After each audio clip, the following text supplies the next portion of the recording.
And now, the Goldbergs. The Goldbergs are absorbed in plans for a new house, which is going to take the place of the one they rent from Mr. Way now.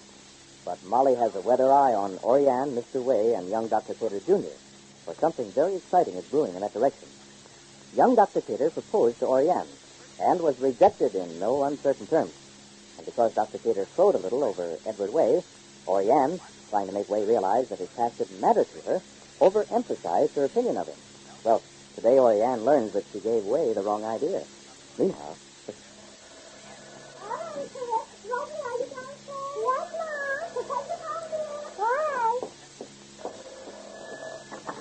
Hello? Yes? Well, he's not here just now. He's not here? He's not here. Yes. The father is here. Well, thank you. Oh, Rosalie. Mama, darling, you always do that. You always speak when I'm on the phone. Well, who? And I can hear what they're saying to me, and yet you always keep telling me what to say. Please, to who? It was for Mr. Way. Oh? Mr. Way who? I don't know. How's David, Mark? Dr. Cater Sr. is looking at him now. It's nothing serious, is it, Mark? Well, why should it be serious? Mark, did Oriane tell you why she rejected Dr. Cater? Rosalie, please. I told you silence, but I told you period on what's not your concern. Please. Rejected, not rejected, ask and give next. Please. I don't like it. Well, was the call from Mr. Ray local or long? I don't know, Mark. Oh, Dr. Cater. Hi, David. Oh, it's just a short talk. Those councils will have to come out. Oh, councils will have to come out. Rosalie's minus for councils already. I mean, since I was 5. No, 5. 5 for you. No, Rosalie, not 5. Not 5, Monday. You were 3, you were, I think, 6, maybe 6 and a half. You were 6 and a half down. You remember we was living uptown already when you had your tonsils? 5, we was living to, on the opposite side from Mrs. Hoytbarn. In 6, we was living already when Mrs. Bloom was downstairs. Surely she was a 5, surely. She hasn't any temperature, has she, Doctor? No, just keep her in bed. An ice bag might help. An ice cream, too. Dr. Cater said ice bag. Ice bag is not ice cream. We'll get ice cream anyway. Mark, I'm sure, has an ice bag. She had them when she had the scrapper, what was the throat she had? Yes, last year she had that. Oh, she has sometimes. She has an ice bag, darling. I'll get it. Get me my sweater. And you run down to the village and bring some ice cream. It'll melt, Mark. Oh, that's right. It will melt. By the crossroad, Rosalie, the gasoline man, he has ice cream. Oh, all right. I'll go. No, why should you go, darling? How long will it take me? 1 minute. Orion, dear, if Mr. Ray comes in, tell him that there was a call for him. Local or long, you don't know, huh, Rosalie? Yes, Ma, I don't know. Oh, you'll be right back. The next time a call comes in, yes, it's local. That woman's a marvel. You're not worried about David, are you? Well, not if he's all right. Your son's perfectly all right, but mine isn't. I'm worried about him.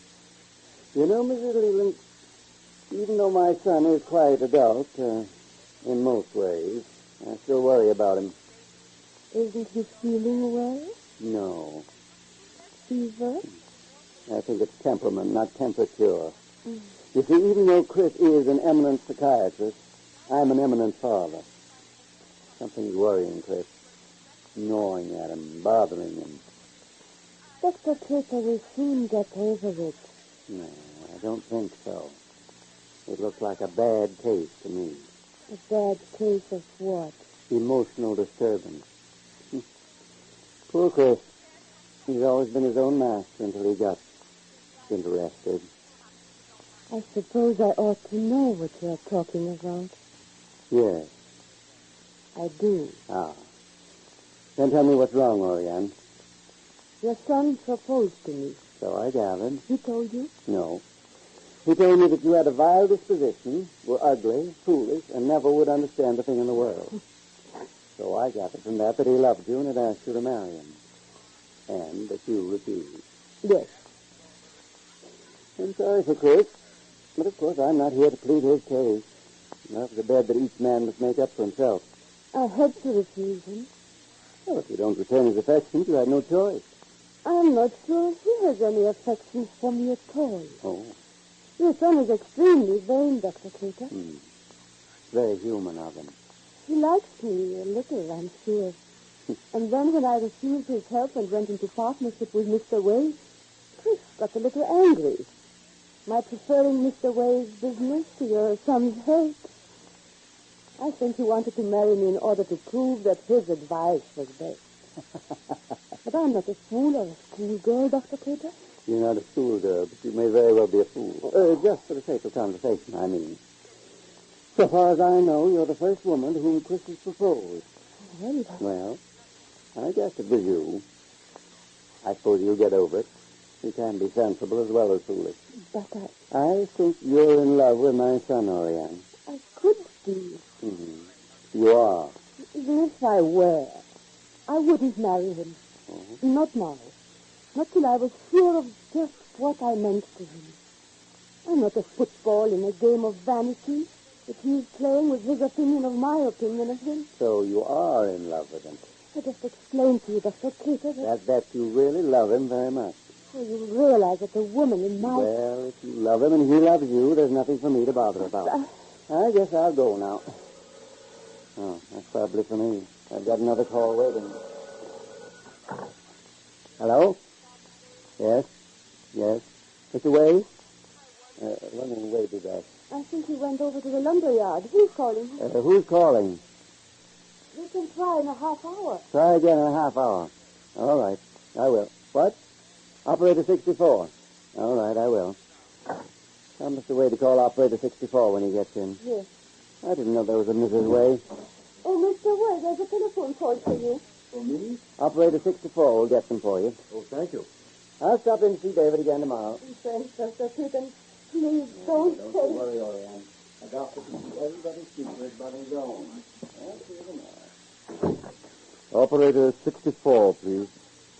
Is Mrs. Way calling you? There is no Mrs. Way now. Yes? Oriane, stay. Don't leave me now. You may not want... Please. Yes? This is Mr. Way. Don't you think I'm asking you to stay, please. Hello? Hello, Margaret? Yes, I'm fine. I'm doing very well, thank you. Yes? Not at all. No. No. Yes, I'm surprised that you're calling me. No, I prefer not. No, I'd rather not see you. Do I have to give you any reason? The past? I'm not interested in it. No, even if it hadn't happened. I'm sorry. No. Oh, I'm not dead yet. I thought I was. But I'm not. No. I've got a great deal to live for. No. Not only myself. Other people. I'm sorry, I can't talk about that to you. No. There are people who know about my past, Margaret, and don't care about it. They care about me, for what I am, as I am. Perhaps I am. Goodbye. I wanted you to hear that, Oriane. Why? I wanted you to know that you'd given me back what I thought I had lost forever. What's that? The ability to care about what other people, what another person, what you think about me. And Oriane suddenly realizes that Way has misunderstood what she told him. That he thinks she likes him, perhaps even loves him. A sudden fright possesses Oriane's heart. Of course, how can she tell Way the truth when he hasn't asked her for her side of the story?